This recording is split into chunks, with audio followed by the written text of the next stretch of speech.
శ్రీమాత్రే నమః. సద్గురు జ్యోతిషాలయం 2024 సెప్టెంబర్ ద్వాదశ రాశుల యొక్క ఫలితాన్ని మనం తెలుసుకోబోతున్నాం. ఈ నెల గ్రహాల యొక్క కదలిక ఎలా ఉంది అంటే, సెప్టెంబర్ నెలలో రవి బుధుడు శుక్ర గ్రహాలు రాశులు మారడం జరుగుతుంది.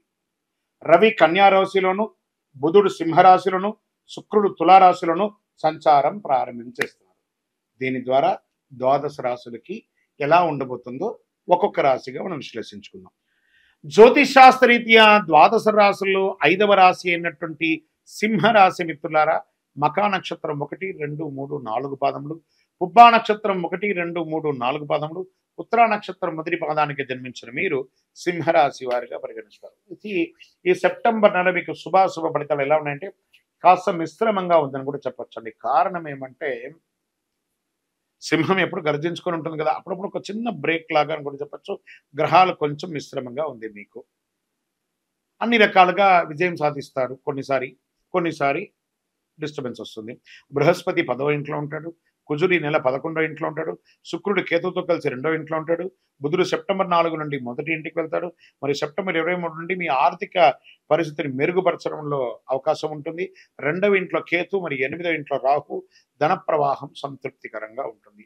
ఉద్యోగాలతో పాటు సామాజికంగా కూడా ప్రాధాన్యత పెరుగుతుంది. నిరుద్యోగులకి ప్రభుత్వ ఉద్యోగం లభించే అవకాశాలు మెండుగా ఉన్నాయి. పెండింగ్ లో ఉన్న పనులన్నీ శ్రమతో నెరవేరుస్తారు. రావాల్సిన డబ్బులు చేతికి అందుతాయి.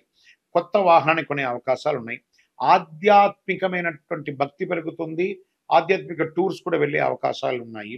ప్రభుత్వ వ్యవహారంలో అన్ని అనుకూలంగా ఉంటుందని చెప్పచ్చు. బంగారు వస్తు సామగ్రిలు చేర్చుకునే విషయంలో ఒకసారికి 2 సార్లు జాగ్రత్తగా అన్ని చూసి కొనండి.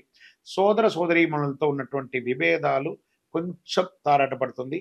కూర్చొని మాట్లాడండి. ఇల్లు భూమి కొనుగోలు ప్రయత్నంలో లేదా దస్తావేజుల యొక్క చూడడంలో, డాక్యుమెంట్స్ కరెక్ట్గా చెక్ చేయడంలో మీ యొక్క ఆడిటర్ని లేదా మీకు అడ్వకేట్ ద్వారా అన్ని చూసి కొనండి. లేకపోతే దానివల్ల ఇబ్బంది పడే అవకాశాలు బాగా కనబడుతున్నాయి. మాస ద్వితీయంలో బంధువుల నుంచి సమస్యలు రావచ్చు. ఇదంతా కూడా 15 రోజులు బాగుంటుంది. 15వ రోజు తర్వాత కాస్త ఇబ్బంది కనబడుతుంది. భార్యాభర్తలమైన చిన్న చిన్న తగాదాలు, విభేదాలు, ఒకరికొకరు సర్దుకోకపోవడము, మిత్రుల నుంచి ఆశించని యొక్క సహాయం దొరకకపోవడము, ఉద్యోగులకి కార్యాలయంలో కాస్త శబ్దతగా ఉంటుంది. లేదా ఏదో ఎప్పుడు కూడా గాసిప్స్ మాట్లాడకండి. మీరు ఈ మాట్లాడిన గాసిప్స్ మీకు వెనక ఇబ్బంది కలిగే అవకాశాలు బాగుంటుంది. వ్యాపారంలో ఈ నెల మధ్యస్థంగా ఉంటుంది. అలా ఉండండి. కొత్త ప్రయత్నాలు ఏది చేయకండి. వాటాదారులు కూడా మిమ్మల్ని పార్ట్నర్షిప్ లో ఉంటారు కదా, వాళ్ళు కూడా మిమ్మల్ని ఇబ్బంది పెట్టే అవకాశాలు ఉన్నాయి. కుటుంబాన్ని నిర్వర్తించే స్త్రీలు, ఉద్యోగం చేసే స్త్రీలకి మిశ్రమ ఫలితాలను ఉంటుంది. ఓపిక పట్టండి. అందరూ కూడాను విద్యార్థులు క్యాంపస్ ఇంటర్వ్యూలో సెలెక్ట్ అయ్యే అవకాశాలు ఉన్నాయి. శారీరక ఆరోగ్యం పట్ల శ్రద్ధ అవసరం. ఫుడ్ పాయిజన్స్ అయ్యే అవకాశం ఉంది. ఏదైనా శస్త్రచికిత్స కూడా అయ్యే అవకాశాలు ఉన్నాయి కాబట్టి జాగ్రత్త.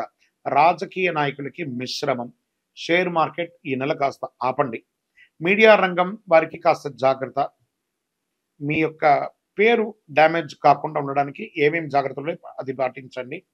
ఐటీ రంగం వారికి యాజ్ డిస్ స్ట్రెస్. వివాహం కానీ వారికి ఇంకొక నెల వెయిట్ చేయండి. అన్ని మంచి జరుగుతుంది. నూతన ఉద్యోగ ప్రయత్నాలకి అవకాశాలు చాలా ఉన్నాయి. అదృష్ట రోజులు ఈ సెప్టెంబర్లో 1వ తారీఖున, 3వ తారీఖున, 6వ తారీఖున, 10వ తారీఖున, 14వ తారీఖున మీకు బాగుంటుంది. చంద్రాష్టమం 18/9/2024 5:44 ఉదయం నుండి 20/9/2024 5:15 ఉదయం వరకు 2 రోజులు చంద్రాష్టమం ఉంటుంది. చాలా జాగ్రత్తగా ఉండాలి. పరిహారం, ఏ పరిహారం చేస్తే బాగుంటుంది? ఆరోగ్యం కోసం సూర్య భగవానుని ఆదిత్య హృదయం చేయండి. ఎర్రని పుష్పంతో పూజ చేయండి. మీ యొక్క ఇష్టదైవం కులదైవంలో మీ వయస్సు ఎంత ఉందో అన్ని దీపాలను ఆదివారం నాడు ఒక్కసారి వెలిగించండి. ఈ నెలలో మీ పర్సనల్ జాతకం తెలుసుకోవాలనుకో, గురుగారు మాకు మా పర్సనల్ జాతకం తెలుసుకోవాలంటే మీ పరిసర ప్రాంతాల్లో ఉన్నటువంటి జ్యోతిష్ శాస్త్ర నిపుణుల్ని సంప్రదించండి. లేదా మా ద్వారా తెలుసుకోవాలనుకుంటున్నారా? మీ పేరు, date of birth, time of birth, place of birth మాకు వాట్సాప్ చేయండి. కాల్ చేయకండి, మేము మీకు రిప్లై ఇస్తాం. జ్యోతిష్యం పడుతున్న వర్షానికి గొడుగు మాత్రమే, కానీ జ్యోతిష్యం జీవితం కాదు. మీరు మిమ్మల్ని నమ్మండి, మీ దైవాన్ని, కులదైవాన్ని నమ్మండి. ఈ యొక్క ద్వాదశ రాశుల ద్వారా మేము చెప్పినటువంటి ఈ యొక్క రాశి ఫలితాలని చూస్తున్నటువంటి మా యొక్క బంధుమిత్రులందరికీ నమస్వాంజలు. మీరందరూ కూడా ఆయుర ఆరోగ్య ఐశ్వర్య భోగభాగ్యాలతో ఉండాలని అఖిలాండ కోటి బ్రహ్మాండ నాయకుడు శ్రీ ధర్మశాస్త్ర అయ్యప్ప స్వామి వారిని ప్రార్థన చేసుకుంటున్నాం. తిరుపతిలో అయ్యప్ప స్వామి వారి 18 అవతారాల దేవాలయాన్ని బ్రహ్మశ్రీ డాక్టర్ చంద్రమౌళి గురుస్వామి గారు నిర్మించారు. మీకోసమే. మీరు తిరుపతికి వచ్చినప్పుడు కపిలి తీర్థానికి దగ్గరలో జీవకోన అనే ప్రాంతంలో ఈ దేవాలయం నిర్మించాం. దర్శించుకోండి. మీకోసం మన దేవాలయంలో లోకక్షేమం కోసం ప్రార్థన చేస్తాను. వందే మాతరం, వందే మాతరం, వందే మాతరం. భాద్రపద మాసం వచ్చేసింది. భాద్రపదం అనగానే మనకేం గుర్తుకొస్తుంది? ఆ ఎలుక మీద ఉన్నటువంటి వినాయకుడు, దండాలయ్య ఆ గణపతికి వచ్చేస్తుంది. ఆ స్వామి వారికి పిల్లలకి అందరికీ ఏం గుర్తుకొస్తుంది? కుడుములు, ఉండ్రాలు, లడ్లు ఇవే గుర్తుకొస్తాయి. క్లే గణేష, తర్వాత మట్టి గణపతి లేదా విగ్రహాలు, మండపారాధనలు, ఎక్కడ చూసినా పండగ వాతావరణమే. పండగనే. గణపతి వచ్చేసారంటే పండగ తీసుకొచ్చేస్తున్నాడనే ఒక పేరు. అలాంటి భాద్రపద మాసంలో ఎంత అద్భుతమైనటువంటి మాసం తెలుసా?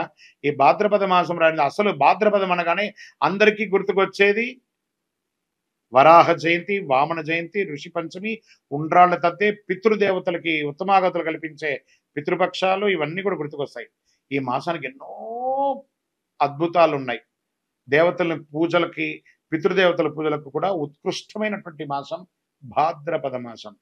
చాంద్రమానం ప్రకారం భాద్రపద మాసం 6వ మాసంగా మారుతుంది. అంటే 6th. ఈ మాసంలోని పౌర్ణమి తిథి నాడు చంద్రుడు పూర్వభాద్ర నక్షత్రం సమీపంలో కానీ ఉత్తరాభాద్ర నక్షత్రం సమీపంలో కానీ ఉండడం వల్ల ఈ మాసానికి భాద్రపద మాసం అని పేరు వచ్చింది. భాద్రపద మాసం వర్ష ఋతువులో 2వ మాసం. మాళవీయ రాజయోగంలో ఈ రాసులు ధనయోగాన్ని ప్రకటించాడు శుక్రుడు. భాద్రపద మాసంలో శుక్లపక్షం దేవతా పూజలకు ఉత్కృష్టమైనటువంటి కాలంగా, కృష్ణపక్షం పితృదేవతల ఆరాధనకు అత్యంత ప్రీతికరమైనటువంటి ఇటు దేవతలు ఇటు పితృలు అందరిని పూజించే ఒక అద్భుతమైనటువంటి మాసం చెప్పొచ్చు.